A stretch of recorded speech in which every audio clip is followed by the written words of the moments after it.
આ પોતાના ચોપડામાં note down કરી લેજો. કામની વસ્તુ છે. 100 યરમાં 100 વર્ષની અંદર મિત્રો ટોટલ 76 સામાન્ય વર્ષ હોય અને 24 લીપ વર્ષ હોય. આની જોડે જોડે બીજી એક વસ્તુ લખી દઉં છું કામની છે. તમે 76 સામાન્ય વર્ષ એટલે બધાના એક એક વધારાના, એટલે અહીંયા 76 દિવસો વધારાના કહી શકું. મને જવાબ તો મળી ગયો અહીંયા ઓપ્શન એ, પણ આ ડીપમાં થોડું કામનું છે એટલે લખાઈ દઉં છું. અને 24 લીપ વર્ષ, દરેક લીપ વર્ષના વધારાના દિવસ 2 હોય એટલે એમના 48. એમ કરીને ટોટલ 124 દિવસ મળે છે.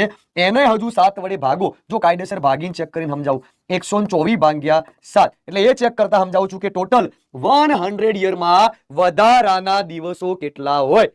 આ ખાલી ચેક કરીને સમજાવું છું. ડન છે. એમાં સાંભળજો તો કે 7 એકુ 7 થાય, 5 વધે 4, 7 7 49. તો મિત્રો અહીંયા તમે ચેક કરી શકો છો. આમાંથી એક બીજી વસ્તુ લખી શકું છું કે 100 વર્ષની અંદર મિત્રો આ કામની વસ્તુ છો, યાદ રાખજો, 5 વધારાના દિવસ હોય. 5 વધારાના દિવસ હોય. જેમ અત્યારે એવું પૂછી લીધું કે 100 વર્ષમાં 76 સામાન્ય અને લીપ, તો આવતીકાલે એમ પણ પૂછે કે 100 યરમાં કેટલા વધારાના દિવસ આવે. તો આપણને આ વસ્તુ ખબર હોવી જોઈએ.